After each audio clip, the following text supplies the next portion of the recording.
Thank you for having me. I've been in a number of these kind of conferences before, and this is very academic, very scientific, and I'm trying to give you a little break here. However, I'm not going to show a lot of numbers here. However, I want you to nonetheless not turn off your brains, because we are, as academics and scientists, we're working in an environment where you sometimes lose the bigger picture, where we're working with people, with patients, with relatives, and so forth, and above all with society. And I'm trying to give a broader picture on how POCUS relates to what's currently going on in terms of societal changes in digital transformation, digital health, and digitality. And this is my title, Democratize Healthcare. This is what my company is about, and I'm going to talk about myself real quick so you kind of get a perspective who I am and why it could be worthwhile listening to me. Less hocus, more pocus, how digital transformation leads to major changes in healthcare. My name is Tobias Gant. I'm a medical doctor by training. I'm a transplant surgeon, but I'm not working as a transplant surgeon anymore.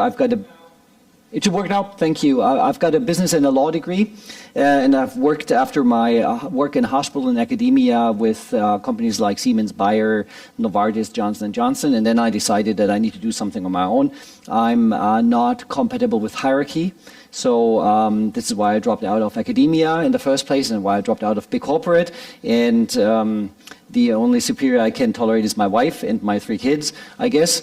I founded the Healthcare Futurist, which is a 150 people company right now. We are active in the digital transformation of healthcare, and we're actively doing stuff. So we invented a 3D printing technology for printing medication, for instance. We work in the field of artificial intelligence with pharmaceutical companies and so forth. And we have also some stake in POCUS. And I guess this is why Peter in the first place asked me to come over. We've been working together for a couple of years now. So less hocus, more POCUS. Amongst other things that I've done before I went to medical school, I earned some money working as a magician. And I'm not like Harry Potter, these kind of things. I was just always interested in how to honestly deceive people. And I think the most honest deceivers are magicians. And one of the stories that I learned while I was in magic class, and they're actually magic classes. I mean, they're not like Harry Potter, but they're magic classes. They told me, where does hocus pocus come from? And the interesting part is that hocus pocus actually comes from the Catholic Church.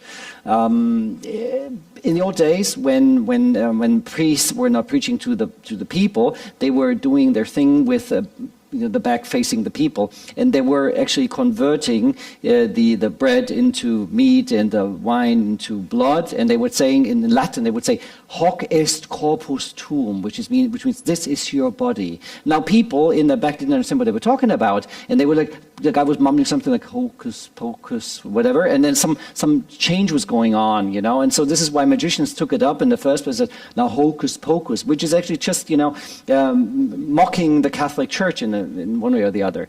So and then I'm going about less hocus, more pocus.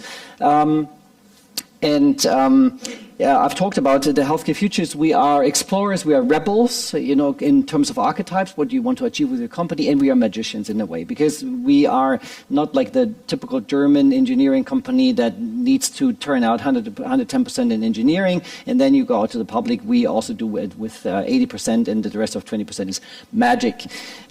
We have founded a Healthcare Tomorrowland, so we've got a number of patents, and we are working with patients and doctors and nurses and relatives in showing them how digital transformation actually changes their life, why it's important to pay attention to digital transformation. And we're an adventure playground, which means we are also telling them how they can be taking part in this digital change, which to me also brings back the arc into why point-of-care ultrasound solutions are very important, maybe in a different way that have been talked about in the last couple of presentations. We're active in the field of 3D printing, augmented virtual reality, artificial intelligence, telemedicine, and development of apps, gadgets, wearables, and a couple of other fancy stuff like working with drones, doing some stuff in first-person viewing and how that works on patients. So if you're interested, contact me afterwards. I stick around for a couple of minutes before I go back because the traffic jam is really heavy. When I came here, I saw, oh my God, there's a couple of hours waiting on the highway for me. So we see new individuals. we're working with new kind of people, especially when we are medical doctors. We're working with self-optimizers. Those are the guys that have all the latest apps, gadgets, wearables, Fitbits and stuff.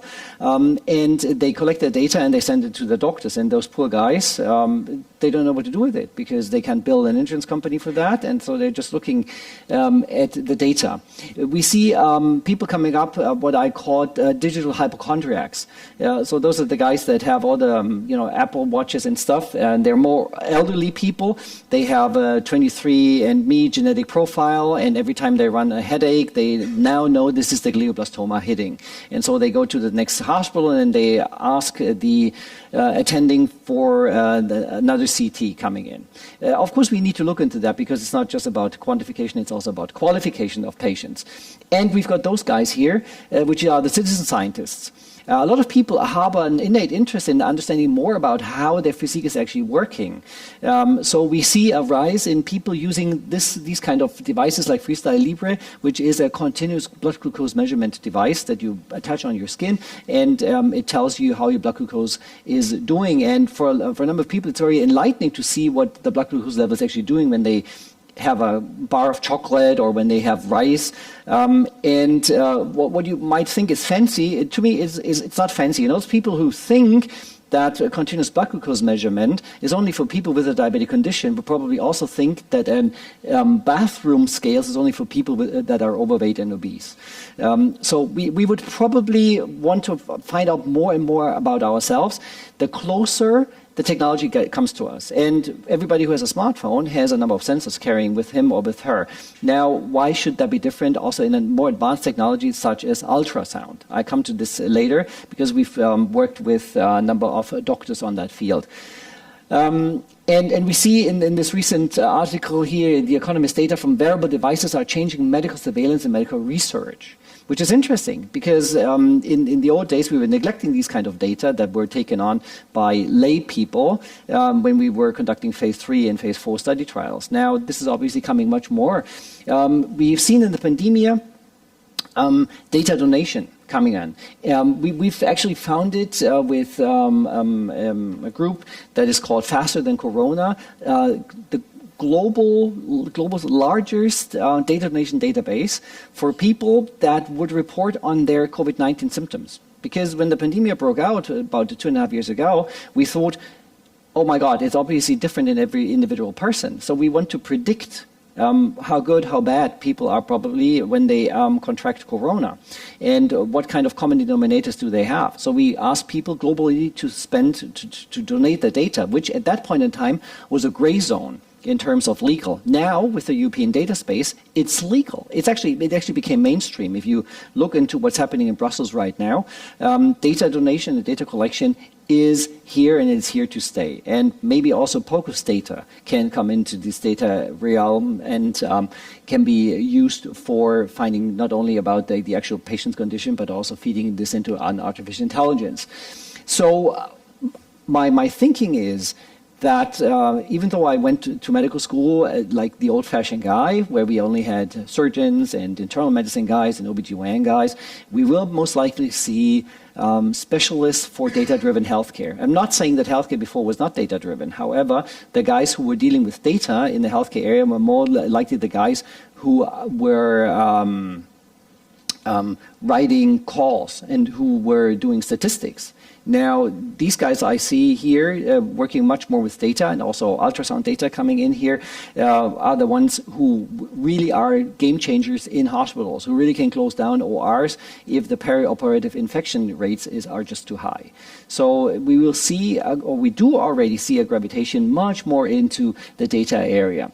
Now, my company is called Healthcare Futurists, and obviously we can't predict the future because predictions are difficult, especially if they pertain to the future.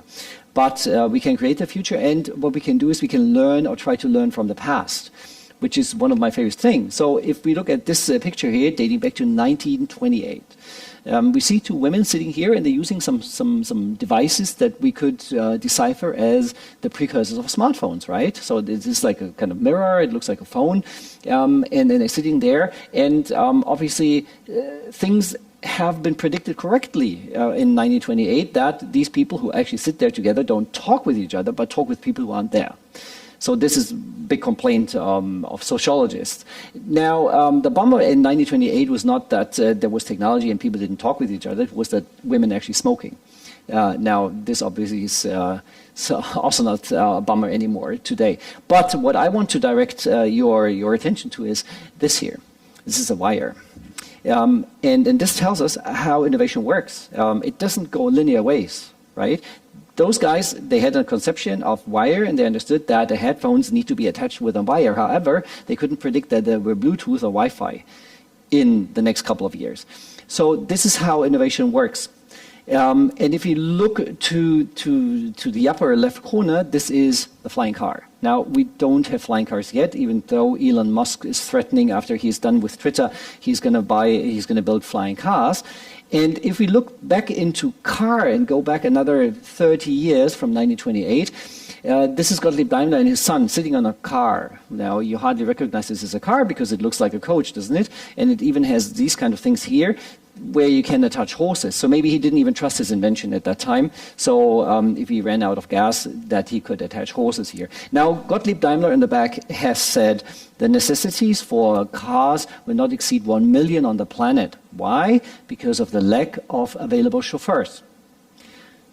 So again, this guy was a genius. He invented the car, yes, but he did not. He probably just wanted to get rid of horses. He didn't change too much around that. Now, why is this important for POCUS? This is important because if you do point-of-care ultrasound solutions that probably are administered by patients themselves with support of artificial intelligence, the doctor's role is changing. Now, the doctors' role are changing anyway right now, but this is even more because radiologists have been threatened, or they are subject to threat in their own thinking by artificial intelligence. Now, they have come to understand that if they are masters of artificial intelligence, they can save their job. Now, what is happening when artificial intelligence plus a patients take over in ultrasound, which before that was more like a safe haven for a human being and the pattern recognition in human beings? I don't know. Point, however, is Gottlieb Daimler didn't get rid of horses. Well, ultimately got rid of horses on the streets, but he changed mobility. How did he do this? He democratized mobility. He didn't know about democratization through technology, but we've seen this in a number of places. Just look at Spotify. You've got all the music at your hand, so you don't need the DVD or CD or vinyl collections. In the old days, when you want to have music, you had to engage with an orchestra. Only rich people could do this. In the old days, if you wanted to be mobile, you had to have a horse or 2 horses and a coach and a stable and a chauffeur, which obviously was costly. So technology led to some degree of democratization. Of course, this is a societal kind of thing going on, because technology can lead to good things, it can also lead to bad things. And we've been discussing this for ages, whether an AK-47 is a bad thing in itself, or is the guy who's pulling the trigger in an AK-47 is the bad guy. We need to discuss about that. However, technology is here, and technology will change the way we are working. Now, we've disrupted in a number of places how healthcare works. For instance, in Germany, we founded a couple of what we call no doctors offices. Those are offices that are not run by an actual doctor. Why? Do we hate doctors? No. We just don't have enough doctors in rural areas. So this is why we put this up. Did doctors love it? No, they hated it. Why? Because they thought we put them out of work. And I told them, look, the guys who to run these offices have just not been born. So nobody's going to be put out of work, and nurses will be put in the better places because they run these kind of places. And of course, we need artificial intelligence there, we need technology there, and we need technology like point-of-care ultrasound solutions there. People don't want to go on a long trip to see a doctor, a radiologist, and have an exam performed. We need solutions for nurses, for nursing personnel to administer at the place where the patients are. So we're looking much more upstream than downstream. Downstream, there's the academic hospital with very skilled doctors and tons of machinery. I want to look upstream. This is where disease actually happens, where people live in the countryside, that are not mobile, that don't have family to drive to the next doctor. So this is how it looks like. So this is a nurse, which I understand in the Netherlands, it's commonplace that nurses take doctors, well, not places, but things that doctors do. In Germany, this is hardly ever seen. Now, she is examining him. This is not an ultrasound device, obviously. This is an otoscope, dermatoscope, and the doctor is on the other side of the computer, some 25 kilometers away, knows the patient, and relies very much on her skills to do the right thing here. And I think this is the future of healthcare, because we have a scarcity of doctors. Now, we don't actually have a scarcity of doctors, but doctors are reluctant to go to places that are not as attractive as Amsterdam downtown or Berlin downtown. Data and cars. Let me bring this together. We are working with Volkswagen, and Volkswagen is thinking, okay, we are selling mobility. They have come so far, so they understand they don't sell cars, but they sell mobility and solutions. And the competitive question is, what are people going to do in the car in the future, when it brings them from A to B anyway? And we're working on a track where we detect health data in the car. Blood pressure, heart rate, blood glucose level, with fancy sensors in the car. And so we see technology coming and approaching people much more than we have done, and we've seen that before. So in order to give you a straight example of, gray is all of theory into what are we actually doing, we've built this thing here. If you have kids, you know Maxi-Cosi, right? Anybody familiar with the concept of Maxi-Cosi? You are. So we are partners in crime. Now, and the idea is, when you drive your car, you want to understand what's going on with your kid, right? Because the kid is on the back seat, you are sitting in the front seat, and you want to see, is the kid still breathing? Is everything all right? Are the pants wet and stuff like that? And we've built this thing here that detects all these kind of things. Is this a medical device? No, it's not a medical device. It's a lifestyle kind of thing. However, this paved the way into a bigger project, because the board of Volkswagen with this thing understood what is doable with a car seat, what you can be actually measuring in a car seat, and how advantageous diagnostics can be. And we're not talking about ultrasound in the car as of now. Might be coming in the future. We are talking about concepts of what is happening in the case of an emergency. Because these things, if you have such sensors in your car and you have an emergency and you're stuck in your car, the emergency room physician that approaches the place of the accident will always know how you are. They will always know your vital signs and so forth. So this is a room to dwell on. This is one of the devices we built. This is a full-featured medical device. It works with infrasound. It's a digital stethoscope. That is with artificial intelligence geared towards the detection of COVID-19 associated lung tissue changes. So this is also for self-exam. Now this is here, obviously this is by price point, this is a professional device. However, people could also self-exam them. And in markets such as the US, where you have an accountable care system, hospitals actually pay for these kind of things to be given away to patients, because they don't want the revolving door effect of patients coming in, coming out, coming in, coming out, because the insurance companies are not paying for that. So we see companies in the US that have built digital stethoscopes already that are given away to patients when they are in an outpatient setting, for the patients to surveil themselves, to prevent the patients from coming in. Revolving door effect. We are working with an organization called CEPI. Anybody know CEPI? CEPI. It's a shame. I didn't know them before too, but they're associated with the WHO. They're called CEPI. It's an acronym, Center of Epidemic Preparedness Innovation. Those are the guys that receive big money from G7, Bill and Melinda Gates Foundation, Wellcome Trust, and so forth, to prevent actually the next pandemia. And they have a 100-day target. Now, who of you is in pharmaceutical product development? Anybody? Oh, you are. Okay. Now, it usually takes for a vaccine to come to the market, took about 3 to 5 years. With COVID, we push it down to 300 days. They have the agenda to push it down to 100 days on a regular basis. So this is 100 days from the detection of an outbreak of an unknown agent potentially causing a pandemia to the actual deployment of the medication into the patient's arm. 100 days. This is unheard of. How can we do this? Artificial intelligence, data collection, new sensors. POCUS might be one of those sensors. because you want to surveil in the clinical phases 2 and 3 how the agent is actually working on maybe internal organs. So you want to have maybe a point-of-care ultrasound solution for surveilling the liver or the digestive tracts. This is our healthcare maker mobile. So this is a car. It was completely shabby and run down when we got it. So we took it apart and we made a maker mobile from it. So this is a Fab Lab on 4 wheels. We go places with this thing and we develop new technology and we try them out in the place where they're needed.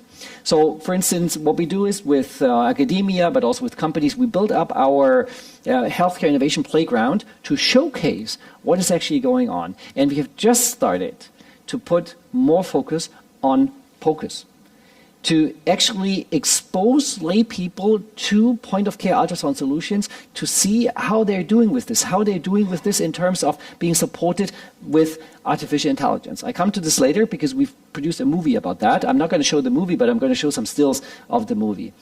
This is, and I'm talking about democratization of healthcare, this is a place in northeast Germany, north of Magdeburg. People usually take 6 months to get an appointment with an ophthalmologist. If you have a diabetic condition, if you have a glaucoma, chances are you're blind when you see your doctor. Well, you don't see your doctor anymore, so chances are you're blind. And you're blind for good. There's no doctor that can take care of you anymore once your optical nerve is corrupted. So they had this problem. Mayor called us and said, look, we've got this problem here. People go blind. We don't know what we can do. So what we did is we put the doctor's office and ophthalmology office in our car. We went to this place and we examined people. We didn't market that. We didn't charge money. This was an academic project. But it proved, when we collected the data in here, we sent them over through the nearby university hospital or not so nearby university hospital and employed artificial intelligence, and people got a diagnosis within three minutes. Is this a perspective for point-of-care ultrasound solutions? Maybe. This is why I'm bringing this up, because maybe this is way to go, what you guys want to do. The Stern, if you are familiar with Germany, if you do some vacation in Germany, Stern is one of the weekly journals, did a cover on us. It called us the Q of medicine. Q, the guy from James Bond. You know, I thank you. I've never considered myself to be something like Q. But this is when we were talking about ultrasound here too. This is a butterfly. You're probably familiar with this. So this is the retail Walmart kind of ultrasound device. I was talking in the article about the importance of point-of-care ultrasound solutions being applicable for people with a minor degree of medical knowledge, however, being able to deploy this information to the patient and making diagnostics from this. I encourage you to go the extra mile. We see changes in the healthcare system. We see the healthcare system breaking up. We see more and more technology being present in the healthcare systems that people actually know how it works, because you've got all these sensors in your smartphone. We are so much exposed to technology in our cars, with our smartphones, in our daily life. This is what I call digital transformation or digitality. Because digital transformation to me is such a technical term. It's for IT guys and geek squad. Digitality is, how do we live?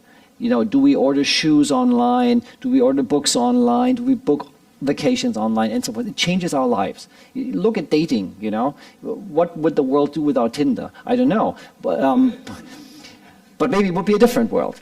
So we run a lot of hackathons, specifically healthcare hackathons, where we invite patients, doctors, lawyers, nurses, and so forth. And we bring them together. We expose them to technology and tell them, look, we've got an answer. Now we look for the question. The answer is maybe point-of-care ultrasound solution. Let's look at the questions. What kind of questions in patient care can we solve with this? This is where you guys come in. So this is why I show these pictures here. Again, very German kind of thing. Does anybody know the mouse?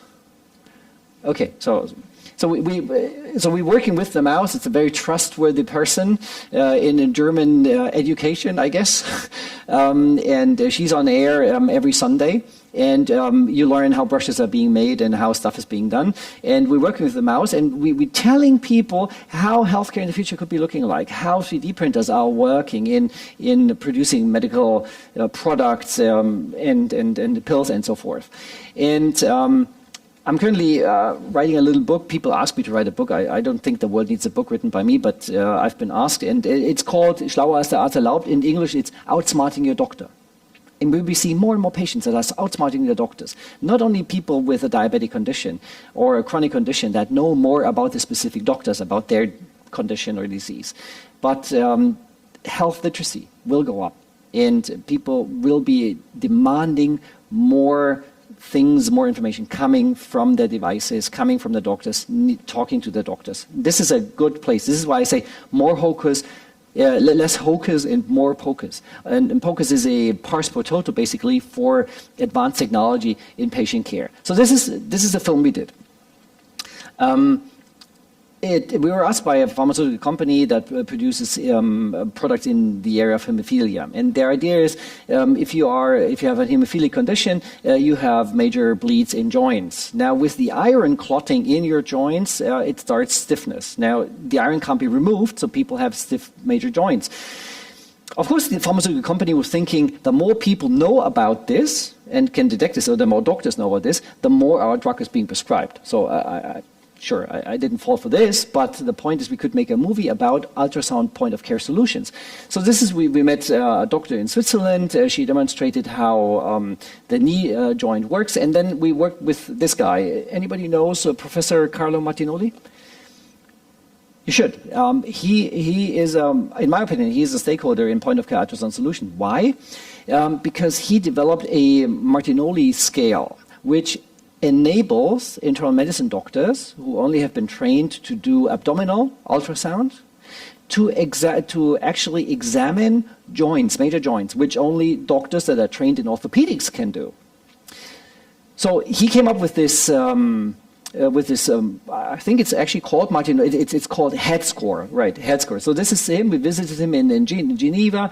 He told us how he is actually evaluating this and how he's actually teaching internal medicine doctors to do this kind of point-of-care ultrasound solution. So this is the movie setting that we had here, examining a young patient and demonstrating to me how actually his score works. And so this is 3 major joints, 1 minute per joint, best prepared, disease activity, cartilage damage, bone damage. This is what doctors that have not received specific training in point-of-care ultrasound can learn within 1 weekend course, and then can administer to the patients when they see them in their clinics. And so what we then did is I tried this out myself, because we were thinking about, now where does this lead in the future? Now doctors are doing this. Will in the future patients be doing this on their own? And we've tried this out. So we took one of these remotely connected ultrasound heads. We attached this to a device, and I took the exam myself, and Carlo Martinoli told me what to do. So he was basically replacing the non-existent artificial intelligence that in the future would tell me, more inclination, more pressure, whatever. And it worked well. So I produced the pictures myself that he could then read from a remote place to tell me whether my joints were okay or whether they were not okay. And then I said, okay, we need to do something about that. We are an inventor company, the Q of healthcare. So I asked Dr. Kaut, who is working with us and who's a specialist from Switzerland in artificial intelligence and pattern recognition, can we do something about this? Can you help us? And so he took on the challenge. He took on the ultrasound head, and what we did is we made a pattern recognition kind of thing that detects the quadriceps tendon and the femoral condyle and all the anatomic structures to actually take on the Martinoli score or the head score. It's not a medical licensed product here. It's just something that we took on where we wanted to have a rapid prototype. And so this is then what we developed, and what the end of the film also was demonstrated to the doctors that this is actually doable. It can be done with an artificial intelligence, but until the time is ripe and we have an artificial intelligence in place that works as a medical device, you doctors, internal medicine doctors, can learn to administer the head score in a point of ultrasound solution here. So that's another picture of the Healthcare Maker Mobile. This is my advertisement break here. Summing up here, my last 3 slides. The future of healthcare is bright. I know everybody talks about a crisis, but crises are also chances, and I think the future of healthcare is bright because we have so much technology at our hand, and people just don't want to give away their smartphones and the technology they have. We will be collecting more and more data from other devices, such as smart phones, such as social media, which talk about patients, which tell about patients, because if you are a social media aficionado and if they see you posting at 3 o'clock in the night, you might be depressive.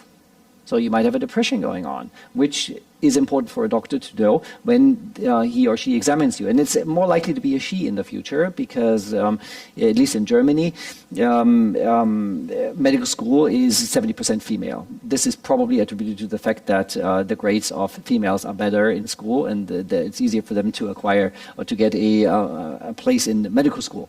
Number 2 is patients get much more to the center. Why? Even though we see a scarcity of doctors, we see more and more transparency. Patients are exchanging opinions about doctors. Bad doctors will be going out of business. With those patients who are actually able to understand more about the administration of healthcare. Chronic diseases will be prevailing in the future. We see more chronic diseases because we understand that, for instance, diabetes is not one disease. It's a couple of 100 different diseases genetically triggered. So patients will be in the know, better in the know than doctors will be, and we will all need help and support through artificial intelligence to actually manage all these kind of things. I mean, just one thing, and I have to bring this up in terms of history. When in the old days, doctors were, like Middle Ages time, they were denominating diseases. They would say, okay, this is diabetes mellitus, right? You all know diabetes. Now, diabetes is Greek. It means diabein, which means flow through. This is like, those guys needed to pee all the time. They drank a lot, they peed a lot. This is what you see in diabetics. And mellitus, melita is the honeybee. So the doctors would take urine, put them in a jar, dip the finger in, make like this, and say, oh, it's sweet. No doctor would do this today, you know, not even with a privately insured patient. But this is how they described the disease, diabetes mellitus. It's a phenomenological description. Now we understand that diseases are being triggered by genetic aberrations here and there, and we probably go away from Latin and Greek phrases into computer phrases, you know, to actually communicate to doctors or amongst peers what kind of disease this is. Third, and this is my last slide, we see much more technology coming in. And it will not be technology in your face, like the big fancy computer between you and your doctor. We probably even see less computers in doctors' offices. However, in the background, there will be much more computers going on. We will be having wearables in our garments if they serve a purpose, if we know that we've got a good purpose. And the question, if you talk about data security, if I was in Germany, everybody would be talking about data security, is what I always tell people, who of you is using Google Maps? I guess everybody, yeah. Who of you has read the small print of Google Maps? None. So you think, oh yeah, I use Google Maps because it predicts the traffic jams, right? And I get better and faster from A to B. Didn't read the small print, and then I ask people, now, do you know how they measure traffic jams? Do you think they listen to the radio and have a guy that transcribes the news on the radio to Google Maps? No, they track you. They know where you are. They know at which velocity you move on. And this is, then they put this together and then they know where the traffic jams are. So we have to ask different questions in healthcare. Is it ethical not to track data? Is it ethical not to dispose or to have academia work with data? Is it ethical not to give away data into Kaggle competitions, for instance, for the brightest minds in data science to be working on them in a global way and to solve the problems and pressing issues that we had before? Thank you very much for listening to me. I know I was a little bit longer than 20 minutes, but I hope it was worthwhile. Thank you for listening. Well, thank you very much. Inspiring to have a glimpse of the future.